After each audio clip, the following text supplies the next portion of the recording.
दुनिया के लोग कहते हैं कि ये कली काल में हो क्या रहा है, जिधर जाओ लोग एक लोटा जल लेकर शंकर जी के मंदिर जा रहे हैं, बच्चे बच्चे मंदिर जा रहे हैं, बूढ़े लोग मंदिर जा रहे हैं, शिव के भजन में लगे, शंकर के गुणगान में लगे, शंकर के स्मरण में लगे। आज गांव गांव शहर शहर पैसे वाला करोड़पति हो, चाहे रोड पर रहने वाला एक साधारण सा गरीबड़ा ठेला चलाने वाला क्यों ना हो, वो भी मजदूर हो, वो भी एक लोटा जल शंकर जी को चढ़ा रहा है। ये कली काल में शिव युग आ गया, कलयुग गया, शिव का युग। कलयुग जब लुढ़कता हुआ आएगा, कलयुग जब बढ़ता हुआ आएगा, कलयुग जब पहुंचेगा, एक छोटा सा घास का तिनका, एक शंकर का नाम स्मरण, एक लोटा जल, शिव की भक्ति, शंकर के नाम का गुणगान, शिव का स्मरण, इस कलयुग को रोकने की सामर्थ्यता रखता है। सामर्थ्यता।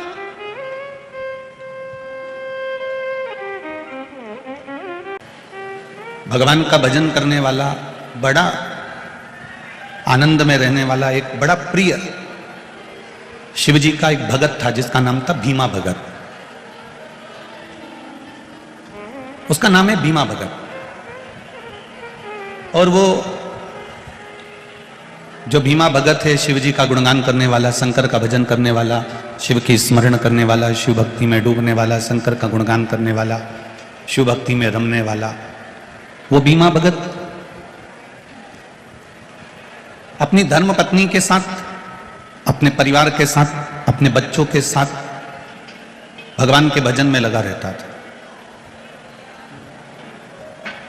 नगर में जो काम उसको मिल जाता, जो कार्य उसको मिलता, कोई किसी के यहां पर अगर बोझा ढोना है तो लोग कह देते भीमा को बुला लो, भीमा भगत को बुला लो। किसी की अगर कोई शादी हो रही है, कोई काम बड़ा है तो कह दिया भीमा भगत को बुला लो। उस भीमा भगत को लोग बार बार बुलाते थे कि हमारे यहाँ शादी है, हमारे यहाँ बुला हुआ है, हमारे यहाँ ये काम है, हमारे यहाँ वो काम है। ये काम कर देता था, थोड़ा सा कुछ मिल जाता था तो घर का गुजारा हो जाता। ये कथा नहीं है, ये हमारे जीवन का चरित्र है, इसको बड़े ध्यान से सुनना। बहुत दूर दूर से आप लोग आए हो, बहुत मन लगाकर कथा सुनना, चित्त लगाकर बैठना, व्यर्थ की बातों में अपने समय को बर्बाद मत करना, क्योंकि बहुत दूर दूर से तपती हुई धूप में आप लोग यहाँ आकर बैठे हो, तो उस समय की कीमत को समझना, उसको जानने का प्रयास करना। ये कार्यकर्ता, आप लोग नीचे बैठ जाओ। ये जितने कार्यकर्ता हैं यहाँ पर, नीचे बैठ जाओ। आप लोग नीचे बैठ जाओ, वहीं पर बैठ जाइए, वहीं की वहीं बैठ जाओ, जहां पर खड़े हो वहीं बैठ जाइए।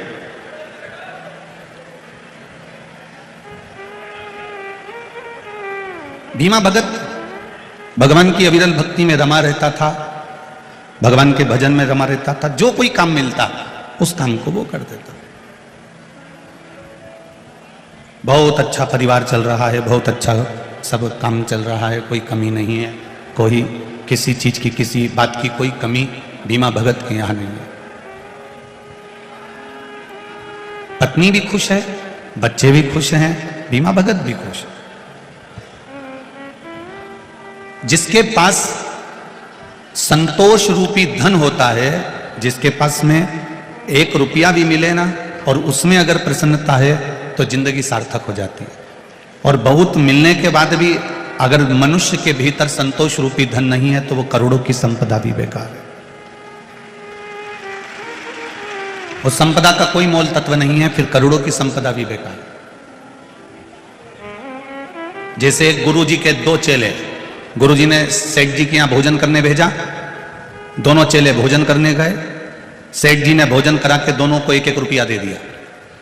एक खुश था, एक गुस्से में था। एक खुश है और एक गुस्से में। गुरुजी ने दोनों से पूछा कि तुम दोनों भोजन करने एक ही सेठ जी के यहां गए थे, तो एक खुश है और एक गुस्से में, दुखी हो रहा है, रो रहा है, उसका कारण क्या है? तो जो खुश था, गुरुजी ने उससे पूछा कि तू क्यों खुश है? अरे गुरुजी, सेठ जी ने मुझे 1 रुपया दिया है, इसलिए मैं बड़ा खुश हूं। वो सेठ कभी किसी को अठन्नी नहीं देता था, आज मुझे 1 रुपया दिया, इससे बढ़कर खुशी दुनिया की कुछ नहीं हो सकती। अब सेठ जी ने 1 रुपया दिया तो वो खुश हो गए। गुरुजी ने दूसरे से पूछा, तू क्यों दुखी है? तेरे दुख का क्या कारण है? तू क्यों रो रहा है?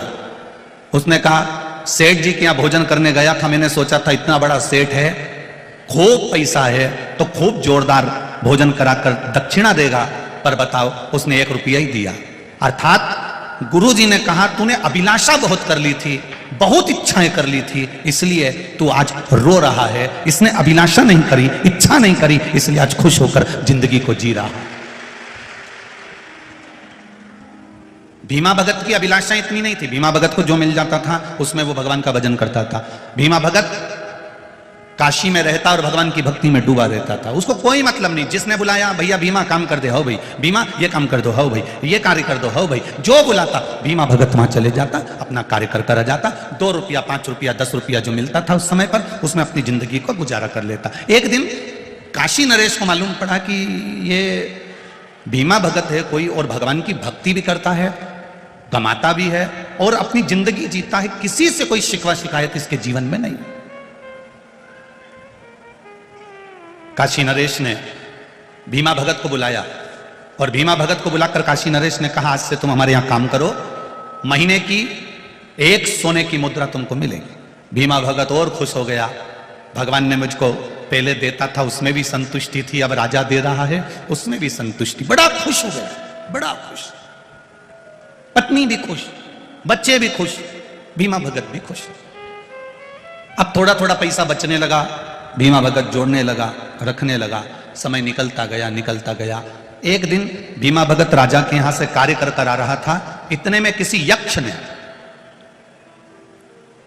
आवाज लगाई, भीमा इधर आओ। भीमा ने आवाज सुनकर पलट कर देखा, मुझे कौन बुला रहा, इधर आओ भीमा। भीमा दौड़ कर आया, कौन हो तुम? मैं यक्ष हूं, मेरे पास में 5 घड़े सोने के असरफियों से भरे हुए रखे हैं, मैं तुम्हारी भक्ति को देखकर वो 5 घड़े तुमको देना चाहता हूं। भीमा भगत ने मन में सोचा कि क्या करूंगा लेकर, मेरे को सोने की एक असरफी मिल तो रही है, करना क्या है मुझको। उस परमात्मा ने पेट अगर हमको दिया है तो उसको भरने की जवाबदारी भी उस परमात्मा ने अपने पास रखी है कि मैंने पेट दिया है तो भरूंगा भी मैं, तुझे भूखा नहीं मरने दूंगा।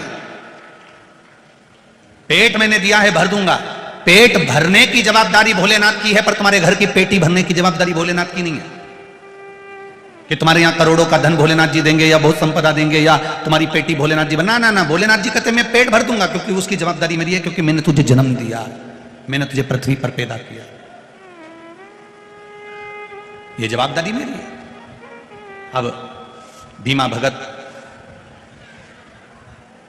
सोने की असरफियां से भरा हुआ हंडा पाने के लिए भीमा भगत ने तुरंत कह दिया। थोड़ा सा लोभ, थोड़ा सा लालच अंदर जागृत हुआ, और अंदर जब लोभ जागृत हुआ तो भीमा भगत ने सोने की असरफी के हंडे लेने के लिए तैयार हो गया। लाओ दे दो। यक्ष ने कहा तुम घर जाओ, तुम्हारे हंडे घर पर पहुंच जाएंगे। सोने के हंडे घर पर पहुंच गए। भीमा भगत ने खोल कर देखा, 4 सोने के हंडे भरे हुए थे और 5वें नंबर का हंडा थोड़ा सा खाली था। पत्नी ने देखा ये क्या है, भीमा भगत ने सब पत्नी को बता दिया। पत्नी बड़ी खुश हो गई, परिवार बड़ा खुश हो गया, इतना सारा सोना मिल गया, इतने सारे हंडे मिल गए, इतना वैभव मिल गया। भीमा भगत को बड़ा दुख हुआ। यक्ष ने तो कहा था कि 5 हंडे भरे हुए हैं, 1 हंडा तो थोड़ा सा खाली है, 1 हंडा थोड़ा सा खाली है। पत्नी ने कहा तो क्या हुआ, जो दिया वो कम थोड़ी ना दिया। भीमा भगत को लग गया नहीं, इस हंडे को तो मैं भर दूंगा। राजा के यहां से जो कमाई करके लाता था वो कमाई उसमें डालना प्रारंभ करा, हंडे को भरना प्रारंभ करा। निकलते निकलते 25-30 साल हो गए, पर हंडा नहीं भरा रहा, वो हंडा नहीं भरा। भीमा भगत आजकल अच्छे से सेवा नहीं कर रहा राजमहल में। राजा को सूचना मिली कि ये अच्छे से काम नहीं कर रहा। भीमा भगत से पूछा तुम आजकल काम नहीं कर रहे हो? भीमा भगत ने कहा सरकार 1 असरफी से मेरा क्या होगा, थोड़ी तनख्वाह बढ़ा दीजिए। राजा ने 5 असरफी कर दी। उसके बाद भी भीमा भगत ले जाके डालने लगा, पर वो हंडा नहीं भराया। राजा ने फिर भीमा भगत को देखा कि कारण क्या है आखिर। तो राजा ने, भीमा काम कर रहा था और राजा ने मुख से कह दिया क्यों, और भीमा भगत कहीं यक्ष के 5 हंडे के चक्कर में तो नहीं फंस गए तुम? और वो 5 हंडे यक्ष के जिसके चक्कर में तुम फंसे हो, उसका एक हंडा थोड़ा सा खाली होगा और वो हंडा जिंदगी भर नहीं भराएगा। भीमा भगत ने राजा से कहा, बिल्कुल सत्य कहते हो, उसके चक्कर में मेरा भजन छूट गया, उसके चक्कर में मेरा भोजन छूट गया, उसके चक्कर में मेरा नाम कीर्तन छूट गया, उसके चक्कर में मेरा संतोष, मेरी नींद, मेरा चैन, सब कुछ समाप्त हो गया, सब कुछ चले गया। बस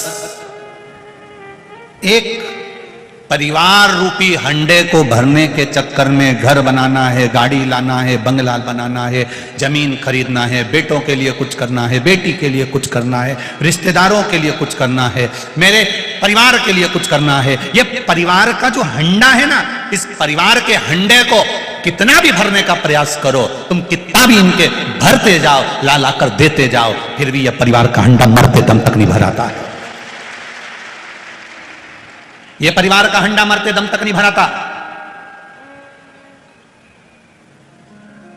शरीर में बुखार आ रहा है, ठंड लग रही है, शरीर कांप रहा है, तो भी खेत में गेहूं चना काट रहा है। अब कोई पूछे उससे, एक किसान से, दुनिया के लोग कहते हैं किसान सबसे ज्यादा सुखी रहता है।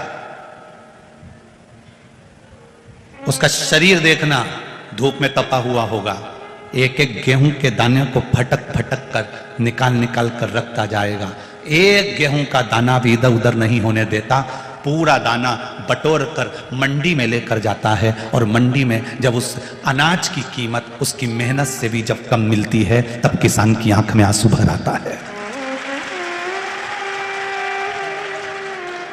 अब वो किसके भरोसे, अब वो किसके सहारे? आखिरी में वो परमात्मा पर छोड़ता है, आखिरी में भगवान पर छोड़ देता है कि अब तेरे भरोसे पर जी रहा हूं, अब ये तेरा है, अब मेरा नहीं है।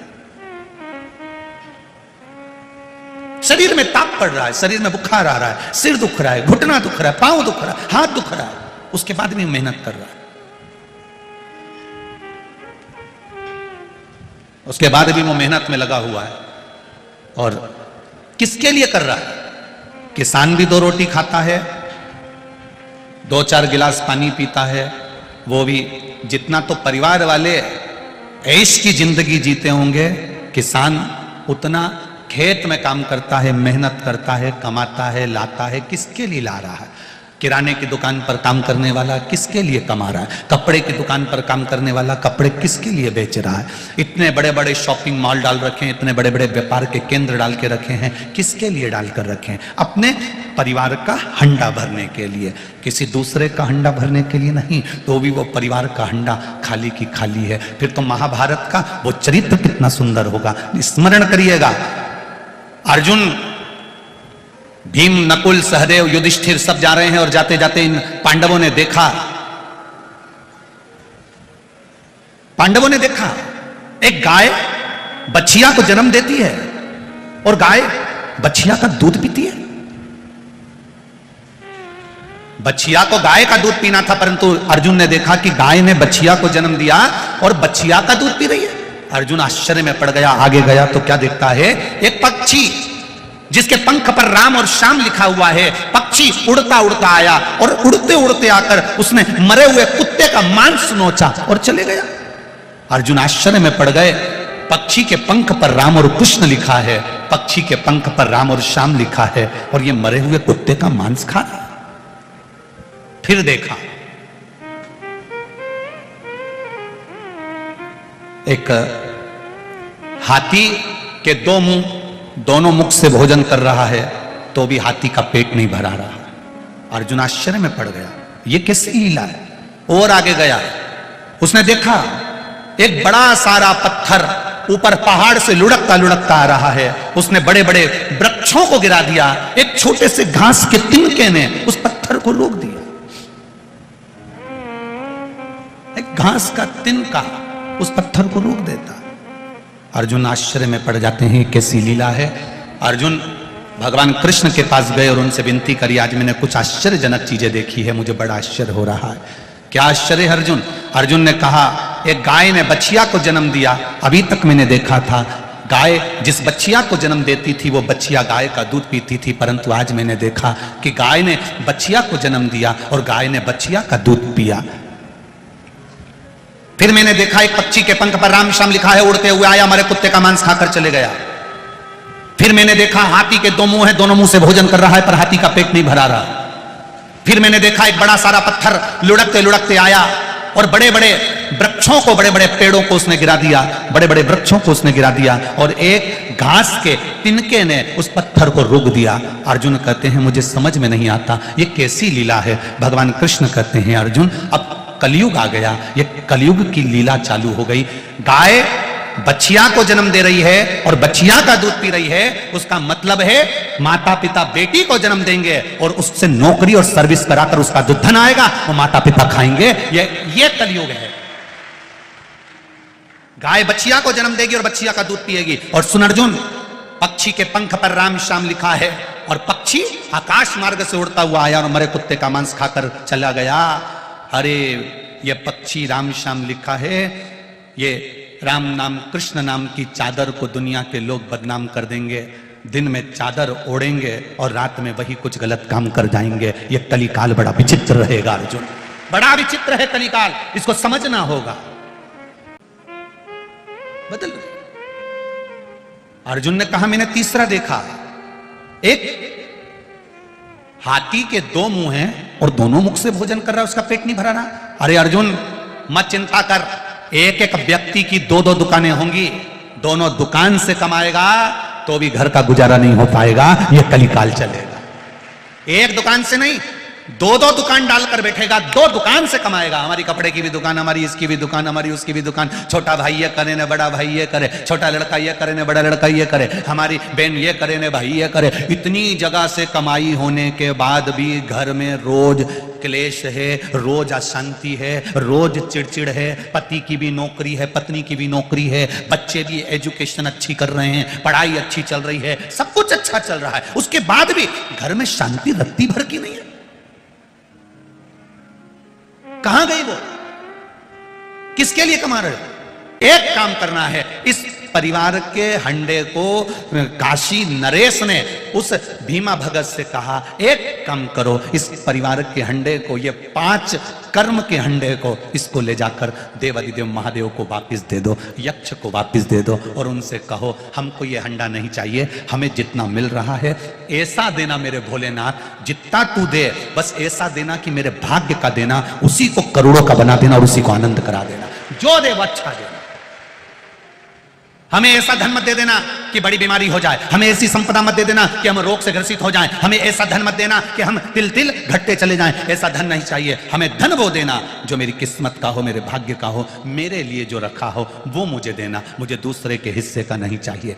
और शिव पुराण कहती है परिवार का हंडा भरना बहुत कठिन है साहब, सबको संतुष्ट करना बहुत कठिन है। परिवार में 5 सदस्य रहते हैं, परिवार में 10 लोग रहते हैं, वो 10 खुद आपस में एक दूसरे से संतुष्ट नहीं रह पाते तो दूसरे की क्या बात करें कि दुनिया कैसे संतुष्ट हो जाएगी।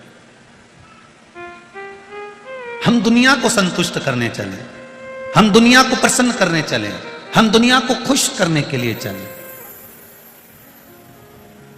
कैसे हो जाए? कितना भाव से मेरे महादेव कहते हैं कि मैंने तुझे जन्म तेरे लिए दिया है, किसी दूसरे के लिए नहीं दिया। जगत गुरु शंकराचार्य जी तो कहते हैं पुनरपि जननम पुनरपि मरणम, बार बार जन्म बार बार मृत्यु के प्रपंच से तुम्हें छूटना है। कब तक जन्म लोगे? कब तक?